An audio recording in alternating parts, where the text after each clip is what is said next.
welcome to the Rad Motivation Podcast, where I'm your host, Ravi. This podcast is where we delve into people's emotional stories and how they overcame this hurdles that life threw at them. For this episode, I introduced the amazing Matt, who, despite I met Justin Costa just for a brief period of time a couple of weeks ago, who told me a story that all NHS professionals in principle would be able to resonate with.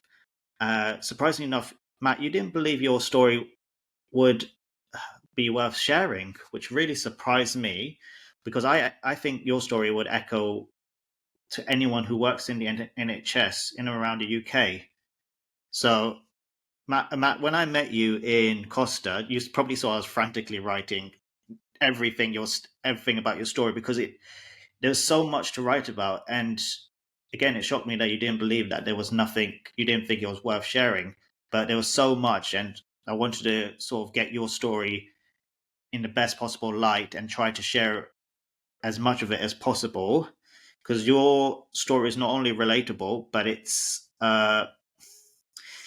captures the struggles that everyone in the NHS face on a day-to-day basis, but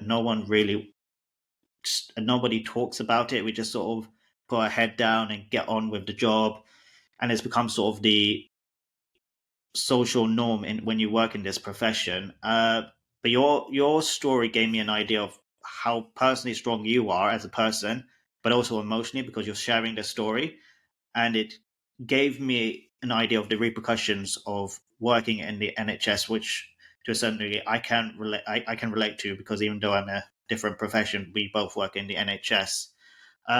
So I'll let you explain the story through your eyes. Go ahead.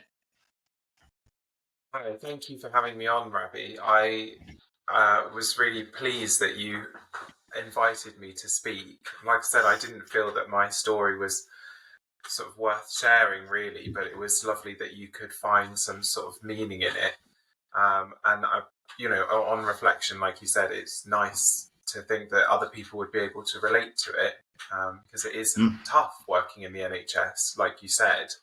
And I wanted to talk about my experience as a ward manager in a busy NHS ward, which, like I say, a lot of people can relate to or have experience on in some shape or form. And I actually started off as a staff nurse a few years ago, and then was fortunate enough to gain a position as a Band 6 educator in the hospital I'm in now. And then I progressed up another band to a senior educator because I had such incredible support from my colleagues and my seniors to develop in that way. And I built up my confidence and my knowledge that way. And in my appraisals, I've been asked, do I want to progress to being a matron and how can I prepare for that? And the long and short of it was I kind of needed some more ward experience and some more clinical and operational experience as I'd spent the majority of my time as an educator, and therefore building up my experience from a very different perspective than the typical nurse perspective that you would. So I found out about the ward manager position, the secondment that was coming up, and originally was for a 6-month secondment, plus or minus the view to extend that at the end of it, but that was somewhat up in the air, as a lot of secondments are, because it depends on the organisation's needs, right? And I interviewed for it. I was successful, and I had it was a roller coaster of an experience, let's say. I learned a lot of things which I'd expected to learn, and I'm glad that I had the opportunity to develop. But I think the pressure that I experienced was I was really unexpected in terms of the amount of work and how much I would have to struggling to sort of put it into words, but how much I would have to balance and juggle whilst learning a lot of new things. And actually, it made me realise that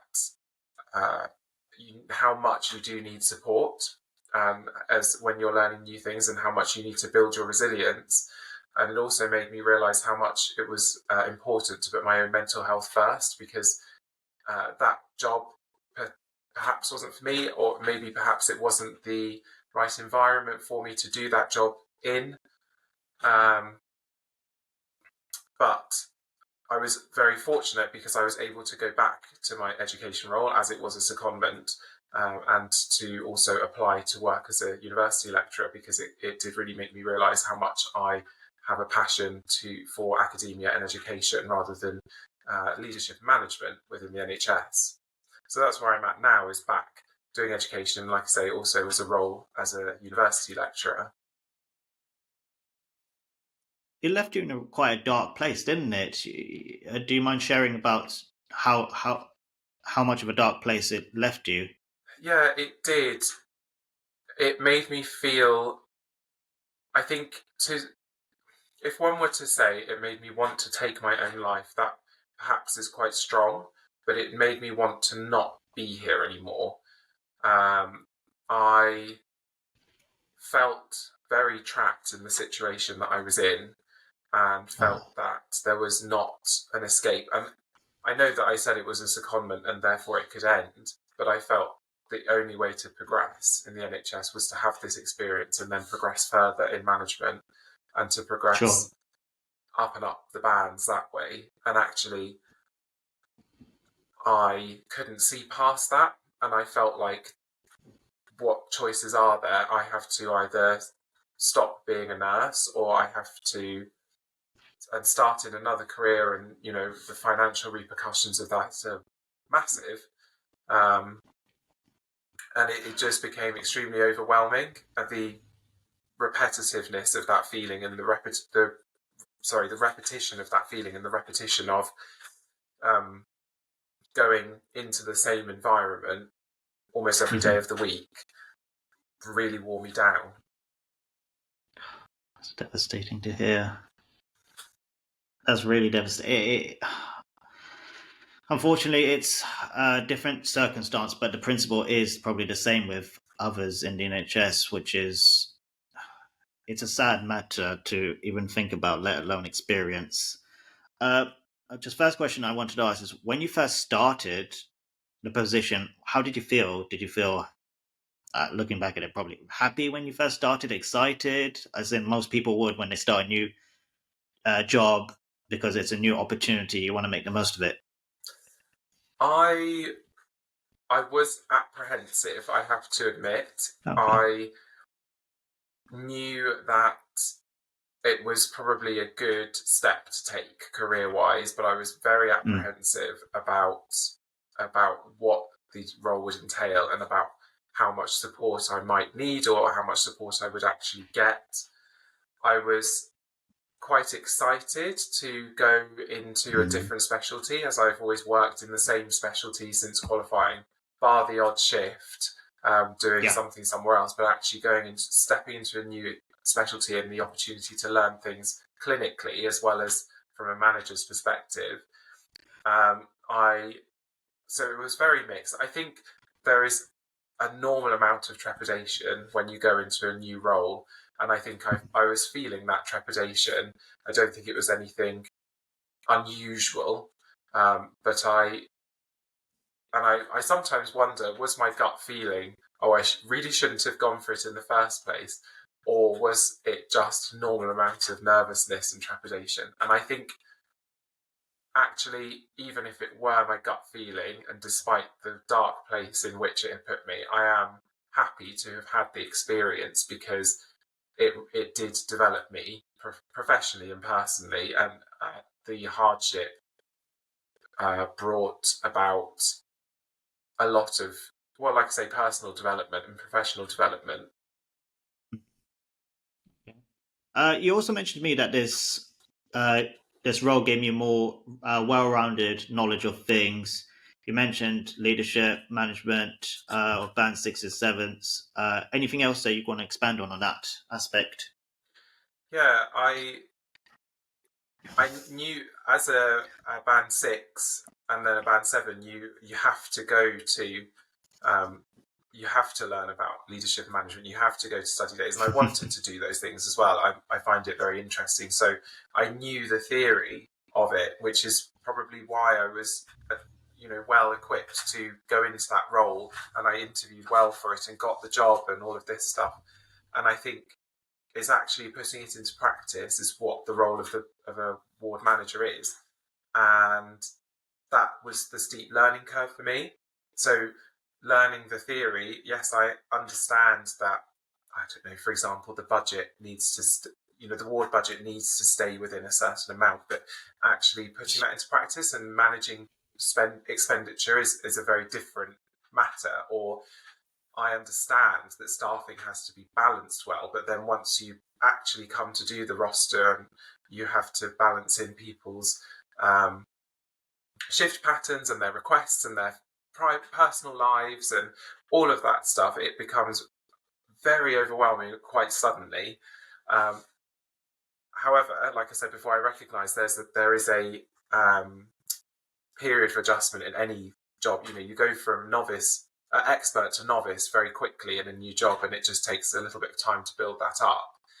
I think the situation in which I found myself was that there wasn't a lot of support, but I don't think that any one particular person is to blame for that. I think that we work in a system that is incredibly stretched and financially, is at a time poor, and we, struggle to support each other. And the more senior you become, the more you have to support yourself, which is not right necessarily. Oh, really? Okay. I think you, regardless of how senior you are, you always need a period of transition to get used to a new job. And one of my colleagues now, who I'm fairly close to, said that it doesn't matter what job you do, what band you are, we're all human and we're just paid differently to do different jobs, which I think is a really nice way of putting it, and it's so true. So just because you might be more senior, it doesn't mean you need less support necessarily. Of course, yeah. Fantastic. I think you might have answered this. Did you face any struggles when learning the new skills and putting into practice, which I think you've already touched on? Was there any specific case that you can recall on? I think having difficult conversations with staff members, not that I could really go into a specific example, but knowing, like I said before, knowing the theory is one thing, but putting into practice, actually having to feed back to staff is very difficult. And I remember it was quite confronting, realising for me how difficult it is to confront people and to talk about their behaviours, for example. And I learned quite quickly that nobody wants to go to work to do a bad job, especially in nursing. People want to care for their patients, but as a manager, you have that overview and that oversight of what is good care and what needs to be done. And you have a responsibility to your patients to make sure that they're protected from any harm. So not that staff were harming patients, but I just mean, you can sometimes see how perhaps we're not giving the best care, or perhaps how things could be improved. Maybe that's the best way to phrase it. And learning how to have those conversations in a confident way where people actually listen to you and giving eye contact and all those small things, that was really tricky. But again, good learning. It built my confidence a lot very quickly, but it made me very anxious going into those conversations. Oh, anyone would. Yeah, it's very intimidating especially from a managerial point of view. I know managers aren't supposed to be liked, but at the end of the day, you're sort of expecting it's a difficult conversation. You have to look at both perspectives. You have to tell somebody they're doing something wrong. You have no idea how they're going to react to it. So it's a tricky one, and I don't think people really acknowledge how tricky and how difficult it is on both parties, rather than just I don't want to say victim, but the person being informed about what they've done wrong and why this is, and having sort of a frank discussion. Yeah, correct me if I'm wrong. No, absolutely. Next, learning these leadership skills, it must have been hard work, and it helped build your confidence. But did you have? But was it difficult having your confidence knocked because of the high demands of your job? Yes, it was at the time. I think I suffered from not being able to see the wood from the trees, and I couldn't reflect on the progress I'd made and the knowledge that I'd built since starting the role, for example, or even the things that I already knew, because I was too busy fighting fires all the time. And I think it concatenated into how do I phrase it? Anything that you do, any difficulty you come across, you then it just worsens the feelings that you have about yourself and the situation you're in, and it just eats away at you slowly. And I think if you don't feel supported, and I'm reticent to say I wasn't supported because it's a matter of opinion. I think the support that I had some people may not have needed that, and some people may have needed more than what I need. And I think it's very opinion based, and I don't want to pass judgment on anybody else apart from my own experience of the time. So I want to say that I felt unsupported, and whether that was true or not, it doesn't matter. I think when you feel unsupported and you don't have that feedback given to you regularly when you're new to a role, it's very difficult to then know what your boundaries are and whether you are performing well and whether you're giving the service what it needs. And I think that's something I took away from that experience, was that actually when you manage somebody, is providing that feedback and guidance to them, and trying to sort of make it very person-centered or individual-centered, so that you can adjust what you're saying to that person, if that makes sense. You're sort of left in a little bit of a limbo sort of situation. You weren't clear-cut on what you needed to do, but at the same time, you had some sort of idea, but weren't 100% convinced about it. And this came from the lack of respect from it, effectively. Yeah?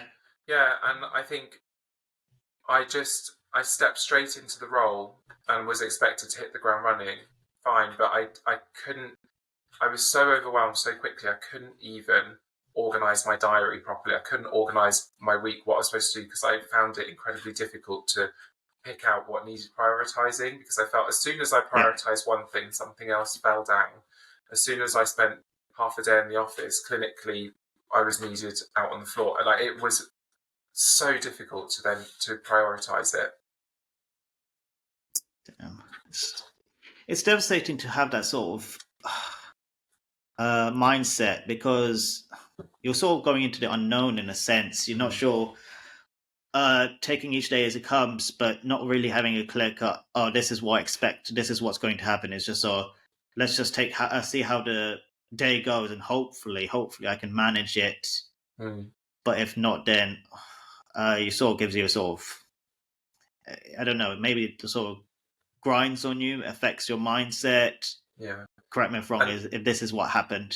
No, you're correct. And I think when you can't prioritise things, you end up not achieving anything.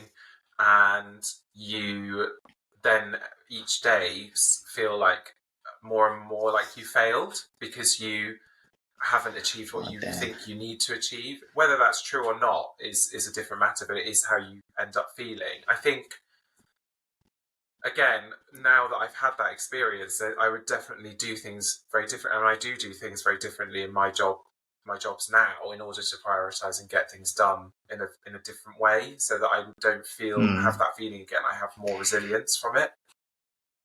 Yeah, so at the time it was hard. It's gone through hardship, but looking back at it, it has, in its own little way, helped you. But obviously, at the time, it was sort of like, oh my god, it's a snowball effect. It was all happening at once, and you sort of didn't really know how to sort of manage it, really. And but you've overcome it. That's the main thing, and that's the purpose of the podcast. Is because I like to introduce people who have overcome situations, and this is what's happened. You've overcome this situation. Yeah, it was rubbish at the time, but you've slowly but surely, yes, you went into a sort of situation where it was difficult, you didn't know what to expect, had very limited support. You went through your own trials and tribulations, got through it. You've learned a fair deal about it, everything about yourself more than anything, and you've come out a better. You can use a judgment. I say better person overall. Yeah, absolutely, and more of a more confident, definitely in professionally, 100%. Yeah, it's. I like I say, I'm reticent to blame anyone, and I don't want to. I don't want to make out like I'm saying, oh, well, this all happened to me and it was completely out of my control. I 100% recognise there were my own behaviours in there and my own coping mechanisms that needed developing, which I did develop. Okay. I think it was just the pace at which I had to develop those, and that just was, quite overwhelming. I think perhaps if I had gone into the same job in a different environment, I think it would have been maybe a different experience, but who knows? That's the grass is always greener attitude. We don't know that. No, there's no time in the NHS. It's literally go. Exactly. Do you remember a specific point where you realized that your thoughts and feelings correlated to your mental health / emotional health declining rapidly at the same point, and where you needed to know, you needed to know that something needed to change, basically? There were several points. One of them was, there's that phrase, isn't there, the saying that they won't remember your name, they won't remember whatever it is, but they'll remember how it made you feel. Yeah. I can't remember who said it, and I would like to say it's one of my favorite I'm quotes, familiar with it, but yeah. Yeah, but I can't remember who said it. And it actually, I can't remember the specific example, but I remember crying at work for the first time since I'd been newly qualified nurse. And I remember thinking, this is not right. It's not right. And then I feel like it's almost like that it was like a barrier that had been crossed. And I thought, and then I just kept crying at work, like behind closed doors usually, and with the right people, not showing my staff, but it just kept happening. And then I remember during the summer at the time, it was quite a nice summer. I was on the beach, and another time I was in the sea, and I just thought, I just feel like I am not here. I feel like I can't enjoy this moment because I'm just thinking about work and I don't know what to do with myself. No. And I was thinking about balance. What can I do to escape this? I need a different job. I need to do something else. And then the other moment that really sticks out in my mind was I went to Hong Kong to celebrate my 30th, and I spent the whole 10 days or however long it was that I was there, feeling like I had a knot in my stomach. and thinking about work and feeling so anxious and so horrible. Oh my And I God, just Matt. felt, and that was halfway through, and I thought, this is just horrid. I've paid a lot of money to be on this holiday. I really want to enjoy it. It's a long way from home, and I'm not enjoying it purely because of that situation.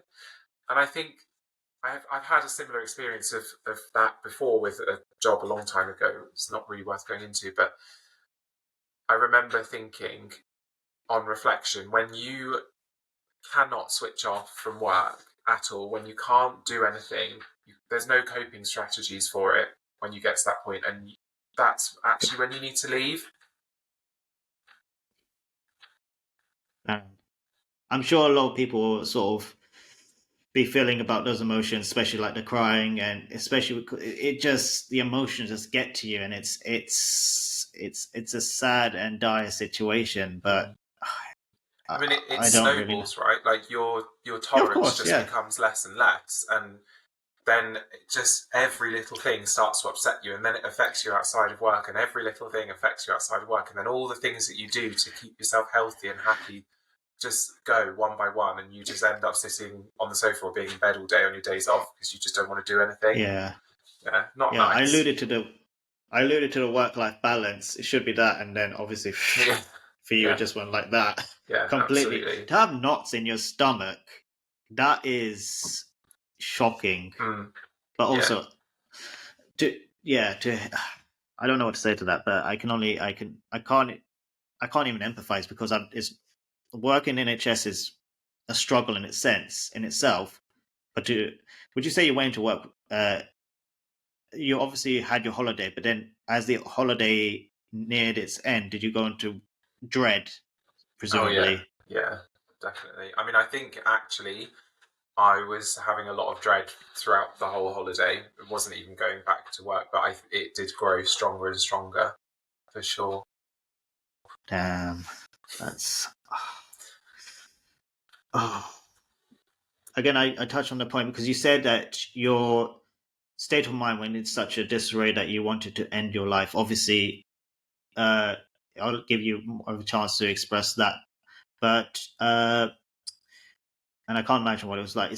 Scary was probably an understatement. Correct me if I'm wrong. Do you have anything else that you'd like to share on this particular aspect? Like I say, I think it's strong to say I wanted to end my life. I think I Sure. just didn't want to be there. You know, I wasn't in such a place where I had made plans or had, I felt like there was no worth to being alive at all. It wasn't that. It was just a feeling of, I just don't know how to escape this, and I don't really want to be here anymore, as I keep saying. I know I keep saying it. And it was a bit scary because actually, it's scary that a situation can make you feel like that. Yeah. Yeah. It's a downwards. It sounds like more of a downward spiral that every day was just going down and down and down and down. Yeah. Both, and it affects both, emotionally, spiritually, mentally, all in one swoop. And it's a difficult situation. And I can say in principle, I've been in something similar, but obviously the circumstances different, because obviously mine was about my father passing. This is hence why, and similar principle. It grinded on me. It affected my overall mood and all that sort of thing, and just the dread of going to work, having to face the same thing. And grief is It's just a horrible, horrible thing to go through, isn't it? Yeah, of course. Yeah, I mean, like, everyone has their own challenges in the NHS. Nobody's exempt from it. Not just in the NHS, but in life. But in this episode, I'm just focusing on those in the NHS. We all face our silent battles and just think, oh, do you know what? It will subside and all that sort of thing. Building on that point, did you ever seek out counselling? Because I have during my dreaded period. Yeah, if you're happy to share more experience of that, I can share mine. I mean, I've been in and out of counselling for many years, and an incredible thing, really. There's not to plug any particular platform, but there's the platform where they say it's like going to the gym, but for your mind. And that really resonates with me, because I think it's good to go when you're in a healthy place as well. Because when you're actually in a healthy place with it, you do learn coping mechanisms and strategies. I think the difficulty is with it is when you're suddenly in a really new situation, you forget all of those and they go out the window. And I think that's what I kind of went through a bit. I think actually therapy, I've thought a lot about this, and when you become a nurse, I think it's probably the same in a lot of healthcare professions, but it's very ingrained into you that becomes your identity. And I don't really disagree with that. You know, you represent your profession. We keep the public safe. We are professions that are respected by the public, and it's a privilege, in my opinion, to be a nurse because of the things that I see and experience of other people. But with that, I think comes a massive sense that it becomes your identity. And you know, the NHS is a big organisation, and naturally ties into part of that identity.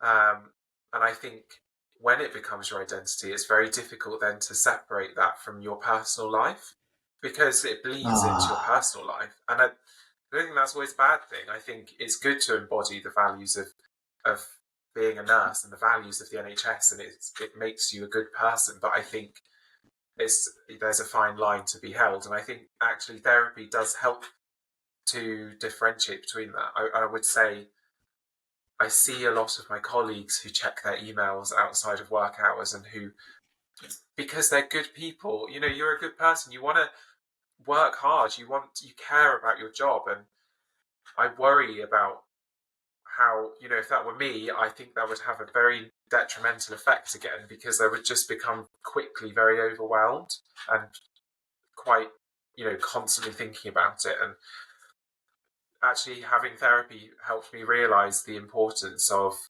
making a choice to have a life outside of work. And it was actually during my time as a ward manager that I was sort of going home every day it was coming into winter. I was going home in the dark every day, going to work in the dark every day, just sitting, doing nothing of an evening, feeling quite miserable. And I made a choice to separate that and to go into making friends. And so I made a choice to build my friendship group. And, you know, now I'm very blessed and very lucky. I'm almost too busy at the moment. But I think that's where therapy really helped me, was to create that boundary between work and home, and also to realize that it's okay to not push to progress just because it's progression in the NHS or in any work all the time, to be, you know, more choosy, or more choosy is the wrong word, to be more measured about what you want to do and what your next step is going to be. And to my partner's very good as well. He's very, very supportive, and he's very good at reminding me to actually, he says to me sometimes, actually, you're not very good at recognizing where you are at the moment. You're always thinking about tomorrow or the next step or yesterday or whatever, which he's so right. And actually, it's such a good thing to say, yeah, actually, look at where you are now. It's good now. Or, you know, do you need to move on right now? I think that was a good tip as well. Your partner seems like a very wise person. Yeah, he is, yeah. No, but you've summed up, you know, I can relate so much to you on so many things, because I've had counselling. I had it for a good year and a half during my dad's demise, so I can relate 100%. And I don't think to correct me if you disagree, it's still a taboo topic in my culture, especially, to not talk about it. And men especially, is like, men bottle up the emotions. You have to suck it up, basically. So no one needs to know about your emotions. And yeah, it has a detrimental effect. The counseling it helped me process things bit by bit, and I will go as far as it saved my mental health. The gym thing I actually really like that you said, because I never thought about it that way, but it's very pertinent in this situation, in my situation, your situation. Well, actually, probably in anyone's NHS situation, but I don't think we sort of really realize it that way, and we just sort of going out, and as I said, keep on expecting this is the norm. We don't. This is how it is. It is what it is, effectively, and that's not the great. That's not the greatest. It's not a great way to view this sort of thing in frame of in any frame of light, any frame of mind. It's an awful it's an awful feeling. But you have some. Yeah, no, you're right. It is taboo. I think, yes, you mentioned in your culture, but I think even in British culture and amongst men, it can be taboo. I think, yeah, I really, really advocate for looking after one's mental health in the role that I'm in now. 100%. Yeah, and seeking therapy, really advocate for it, because you summed up nicely. It helps you to, what were the words you used? It helps you to process emotion. Yeah, I think absolutely. sometimes you go and you just feel this nebulous of negativity and you don't know where to start. And a therapist has a very good way of going, oh, you said this, let's talk about that. And then suddenly you've unraveled all of it without realizing. And I think that's a really wise point. It's very wise. And I think only if you've been through therapy itself, then you can sort of reflect on it. It's like, oh, actually, do you know what? It helped my frame of mind. It helped me in this situation. It helped me have a different viewpoint, a view of light of where I am, what I'm going through, and just help me overall, and then just puts things in perspective effectively.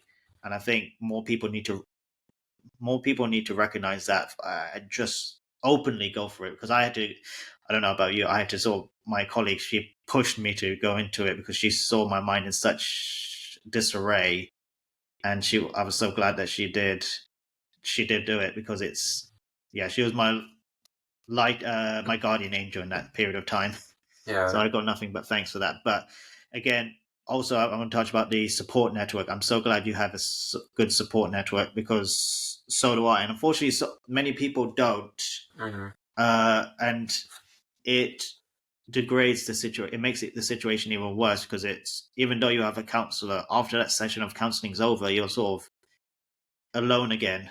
So I was lucky in my situation. You were lucky in your situation. Unfortunately, there are others who aren't. And if anything, I would advocate, at the end of this, I hope they listen and say, look, I want them to reflect on this. Actually, it helped two individuals have help them with my mental health. I'm in this sort of dark place. Maybe I should go for it as well. And really, hopefully they will as well. Yeah. I think sometimes it's about... Sorry. No, go ahead. You first. I think sometimes it's about people struggle sometimes to recognise how much of a dark place they can be in as well.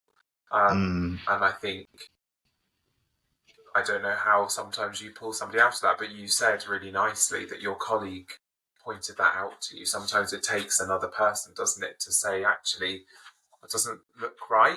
It doesn't look, what you're going through doesn't look right. And it's a good point that you make. I think with men, it's also viewed as sort of a weakness to social norm as well. Do you agree with that as well? Yeah, definitely. Yeah. What was I going to say? It's a shame you had to actually leave this job, because it sounded like you really enjoyed it, but obviously your own mental well-being, as we've gone on and on about, takes priority. You've spoken about your current job is as a university lecturer, which means that you've got more flexible working hours, and obviously that's helped your mental health. Yes, yeah, presumably. Yeah, most definitely. It's no, carry on. No, you first. The floor is yours to express as much as we want. Yeah, I want to hear your story. It's Yeah, well, as you said, I've got 2 jobs, a university lecturer and a clinical educator, and they're wonderful jobs. I think I'm very lucky for the cultures in which I work now. For a start, I'm a big believer in workplace culture. And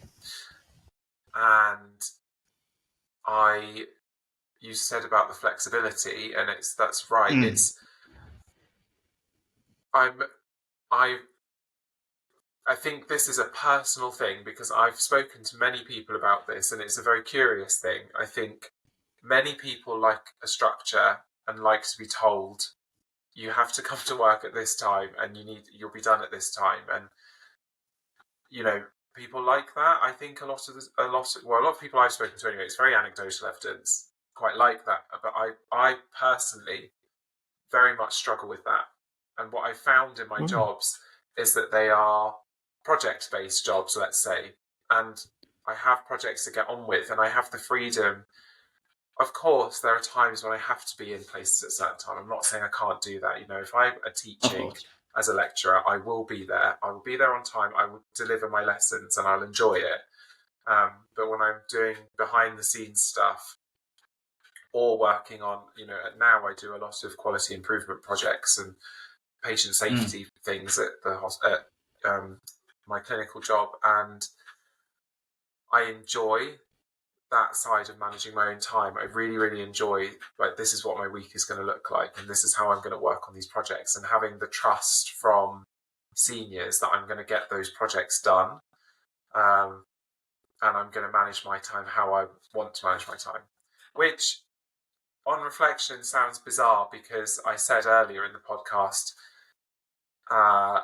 I really struggled as a ward manager because I didn't know how to manage my time. But I think as an educator, I'm an old hand at it now. I've got a lot of experience as an educator, so I know how to prioritise that, and that's why I enjoy it. Because I remember when I first started as an educator, I felt exactly the same because I just had a blank diary in front of me and I was like a kid in a candy shop. I had no idea what to do when. But I had a very, very good manager, more of a leader, so good, and was so good at helping me prioritise and focus myself. So that was the difference, and then you just gain experience, don't you? And yeah, my university work again, it's a curious thing because you don't often consider going into academia as a clinical professional, and actually it opens up a lot of doors to endless amounts of curiosity. You can do research on a lot of things that you want to do research on, and it's scratch that itch, and it's great. It's wonderful. I'm very lucky to have found that job. I'm really happy. What I was going to say, could you give an indication of whether it's a scale of 1 to 10 or however you want to put it, how much of a noticeable difference it's made to you focusing with regards to how your work-life balance was as a ward manager to how it is now, considering now you have the flexible working at your disposal? Worlds apart. It's funny, isn't it? Because actually, right now, today, I feel a little bit overwhelmed because I've got a lot going on, but I know that will pass, and I don't mind having a lot going on because it means that when I don't, it's something to work, it's okay. I enjoy my work, and I know it will pass. But the difference is my previous job as a ward manager, that I felt like that would never pass. It's just always going to be like that. Damn. And actually, I can put that to bed, and I know that I'll come back to it tomorrow because it's my workload and I will manage it. Whereas when you are working clinically as a ward manager, it feels like you're just on this conveyor belt or this treadmill that it cannot be switched off, and you have to jump on it, and it just is going like that, and you broken your neck on it, and then you have to jump back off. It's hard. So I think now, when I go home with my workload, I can turn the treadmill off, and then I can come back to it tomorrow or whenever I'm coming back to work, and it works a lot better for me. But then I know it's a mental reset. Yeah, but I know people that would really struggle with that. I know people that would. I've known lecturers, academics who've left because they are so used to clinical work and they're so used to handing over, knowing that the bits that they hand over will get done, and then they come back and they don't have to think about work. But actually, as an academic, it's your workload, and if you don't do it, it doesn't get done. So I can see from both perspectives how one might struggle either way. So I got the 3 repeated questions that I'd love to ask everyone. Overall, how do you reflect on this whole situation now that it's happened? I don't know how long ago it happened, but well, so now I'm out of it. I left 9 months ago now, so quite a while ago. It was this time last year actually that I was in Hong Kong, or roughly, feeling horrible. So quite fitting really to do this episode now. The whole situation is bittersweet, right? Because when I was in it, I hated it. Not at the beginning, but towards the end of it, it was so hard. And I was about to say I hated every minute of it. That is not true. There were some sparkling gems of moments. I got to be really close to patients, and I got to be close to staff members, and I felt there were times when I really made a difference because of being a senior, and because you have like direct pull on what's going on your ward. That was incredible. Yeah. And like I said, I learned so much. It's just the demands of working in such a tough system. So overall, I'm not sure I would do that again. I maybe would be a ward manager again, but in a different scenario. Maybe. Yeah. And I would consider going up in management 100%, because I've learned new things. So despite feeling so broken from it when I came back, I am actually grateful for it, which maybe I'm a bit sick for saying, but I am grateful that I was exposed to that, and I had learned what I learned from it. I mean, you overcame it. That's the main thing. And that's what I love hearing about people's stories. They overcame a situation. And this is your story. You overcame that hurdle. It's more than a hurdle. It's a difficult spell in your life. Even if it was 6 months, whether it's 6 days, 6 months, it's a difficult spell, and you've overcome that. So that's the best thing. What advice would you give? Would you give somebody going through a similar situation to this? I would say, in terms of practical advice, seek out colleagues that can help you. Seek out a mentor and prioritize meeting with them regularly. Don't try and in order to do that, my second piece of advice is try and drown out the noise and prioritize what you believe to be true. Because whatever you miss, there's always going to be a consequence as a ward manager. It doesn't. There's only no consequences if you do everything at the same time like an octopus, but that's not possible. I would say, for me, I stuck to the 6 months because I promised that I would do that to other people and to myself. I said, I'm going to do 6 months. I'm going to stick it out because, when I was in Hong Kong feeling like that was month 3 or 4, whatever. Okay. And I nearly quit there and then, but actually I didn't want to let other people down more. I didn't want to let myself down. And I would say, make sure that you balance sticking to something that you've committed to, but also prioritizing your mental health. And that balance is personal to each individual, right? Yeah, of course. It's subjective, isn't it? Yeah. But I would say as well, make sure, my last piece of advice would be, make sure that you have a good support network, because being a manager is lonely, because you're the only one in that unit. So make sure that you build and develop a good support network in and out of work, because it won't come to you. I didn't even think about that, but I'm not a manager, so I didn't even think about those sorts of things. Last but not least, what have you learned about yourself through this 6-month secondment? What's the top 3 things you've learned about yourself? I learned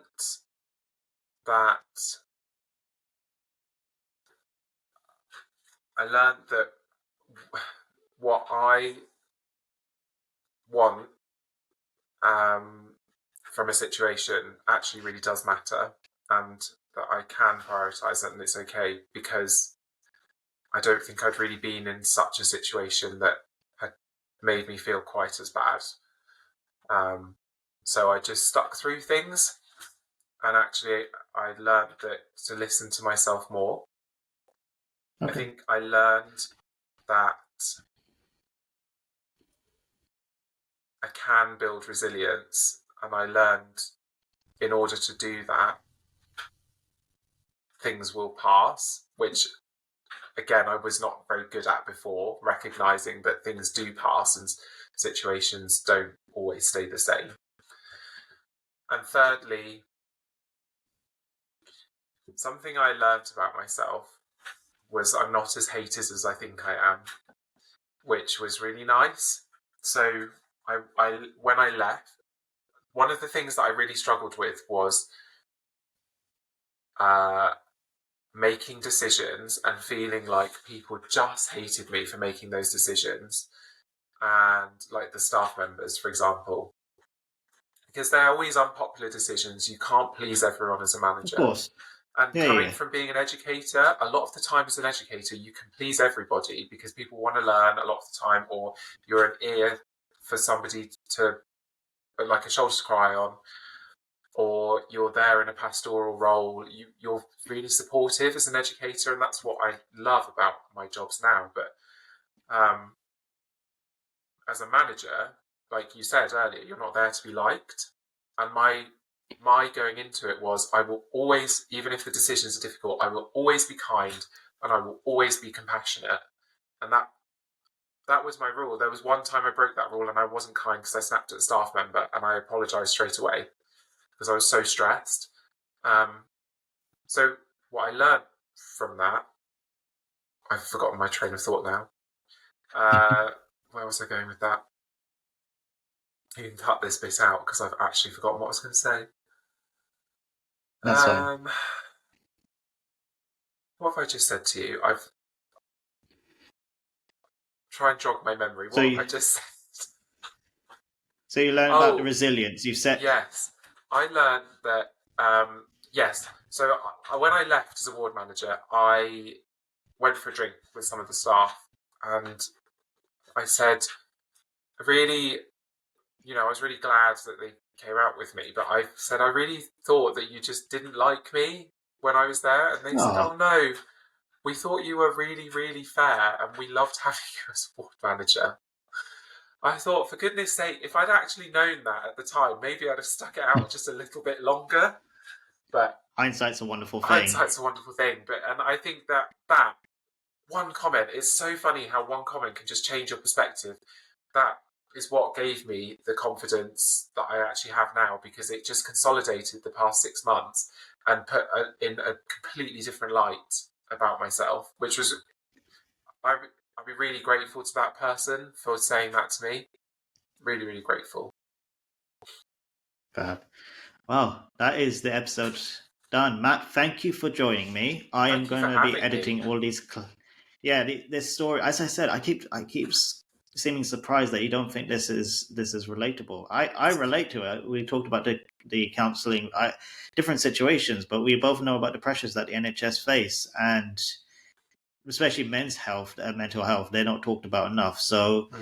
I'm glad you shared your story, aspects of the story. I'm glad I shared my aspects. There was some sort of correlation between the two, and well, we're both in a better frame of mind now, aren't we? Yeah, absolutely. So we can share our stories and hopefully others will listen and then reflect and think, actually, these two got over.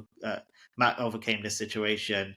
Here's what he did, and I can get myself up. It gives them a bit of hope, effectively, and that's why I want people to realize that it's not all doom and gloom.